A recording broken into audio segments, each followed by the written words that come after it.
దివంగత పారిశ్రామిక దిగ్గజం రతన్ టాటా వీలునామాకు సంబంధించి కీలక పరిణామం చోటు చేసుకుంది. రతన్ టాటాకు అత్యంత సన్నిహితుడు, తాజ్ గ్రూప్ హోటళ్ల మాజీ డైరెక్టర్ అయిన మోహిని మోహన్ దత్తా వీలునామాలోని షరతులకు అంగీకరించినట్లు అధికారిక ప్రకటన వెలువడింది. టాటా మిగులు ఆస్తిలో 3వ వంతు భాగాన్ని దత్తాకు కేటాయించినట్లు వీలునామాలో పొందుపరిచారు. దీని విలువ సుమారు 588 కోట్లు ఉంటుందని అంచనా.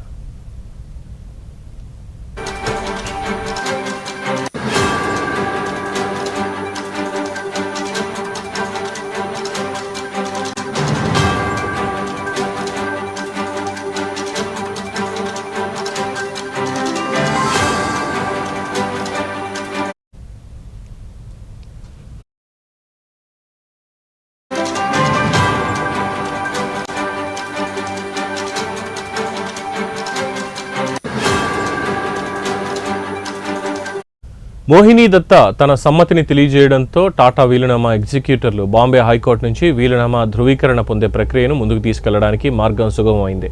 సుమారు 20 మందికి పైగా ఉన్న లబ్ధిదారులలో 77 ఏళ్ల దత్తా మాత్రమే తన వాటా విలువకు సంబంధించి ఆందోళన వ్యక్తం చేశారు. రతన్ టాటా మిగులు ఆస్తిలో మిగిలిన 2 వంతుల భాగాన్ని ఆయన సోదరిమణులు షెరీన్ జేజీభాయ్, డయానా జేజీభాయ్లకు కేటాయించారు. వీరిద్దరూ వీలునామాకు ఎగ్జిక్యూటర్లుగా కూడా వ్యవహరిస్తున్నారు. తనకు దక్కాల్సిన వారసత్వ ఆస్తి విలువ విషయంలో ఎగ్జిక్యూటర్లతో దత్తా విభేదించినప్పటికీ ఆయన వీలునామాను అధికారికంగా సవాల్ చేయలేకపోయారు. వీలునామాలో నో కాంటెస్ట్ క్లాజ్ ఇందుకు కారణం.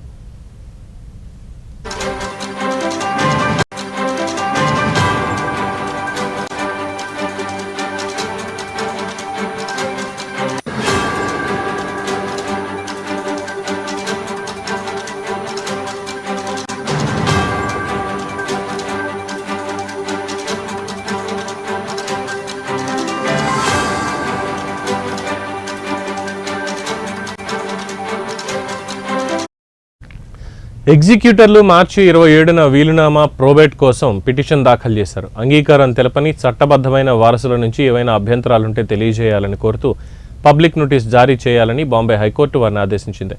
ఏప్రిల్ 9న వీలునామా మరియు దాని లబ్ధిదారులకు సంబంధించిన విషయాలను పరిష్కరించడానికి ఉపయోగించే చట్టపరమైన యంత్రాంగపరమైన ఆరిజినేటింగ్ సమన్లను కూడా వారు దాఖలు చేశారు.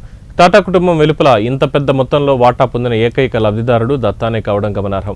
తనకు కేటాయించిన గణేష్ విగ్రహంతో సహా పలు విలువైన వస్తువులను పరిశీలించాలని దత్తా కోరినప్పటికీ కొలాబాలోని టాటా హాలేకే నివాసంలోకి ఆయనకు ప్రవేశం నిరాకరించారు. ప్రస్తుతం టాటా వ్యక్తిగత వస్తువులన్నీ ఎగ్జిక్యూటర్ల అధీనంలో ఉన్నాయని నివేదిక తెలిపింది. కోర్టు ప్రోబేట్ మంజూరు చేసిన తర్వాత దత్తా ఎలాంటి ఎస్టేట్ పన్ను చెల్లించాల్సిన అవసరం ఉండదు. ఎందుకంటే భారతదేశంలో వారసత్వ ఆస్తులపై పన్ను అనేది లేదు కాబట్టి. దత్తాకు రతన్ టాటాతో దాదాపు 60 ఏళ్లకు పైగా వ్యక్తిగత మరియు వృత్తిపరమైన సంబంధం ఉంది. తాను 13 ఏళ్ల వయసులో, టాటా 25 ఏళ్ల వయసులో ఉన్నప్పుడు జంషెడ్పూర్లోని డీలర్స్ హాస్టల్లో టాటాను కలిసినట్టు దత్తా గుర్తు చేసుకున్నారు. దత్తా తాజ్ ట్రావెల్ డెస్క్లో తన వృత్తి జీవితాన్ని ప్రారంభించి 1986లో టాటా ఇండస్ట్రీస్ సహకారంతో స్టాలియన్ ట్రావెల్ సర్వీసెస్ను ప్రారంభించారు. 2006లో స్టాలియన్ ఒక తాజ్ హోటల్స్ అనుబంధ సంస్థలో విలీనమైంది. కొత్తగా ఏర్పడిన ఇండీ ట్రావెల్స్ సంస్థలో దత్తా డైరెక్టర్గా నియమితులయ్యారు. ఆయన తాజ్ గ్రూప్లో అత్యధిక వేతనం పొందుతున్న ఎగ్జిక్యూటివ్లలో ఒకరిగా నిలిచారు. 2015లో ట్రావెల్ వ్యాపారాన్ని టాటా క్యాపిటల్కు బదిలీ చేశారు. అది చివరికి 2017లో థామస్ కుక్ ఇండియాకు విక్రయించింది.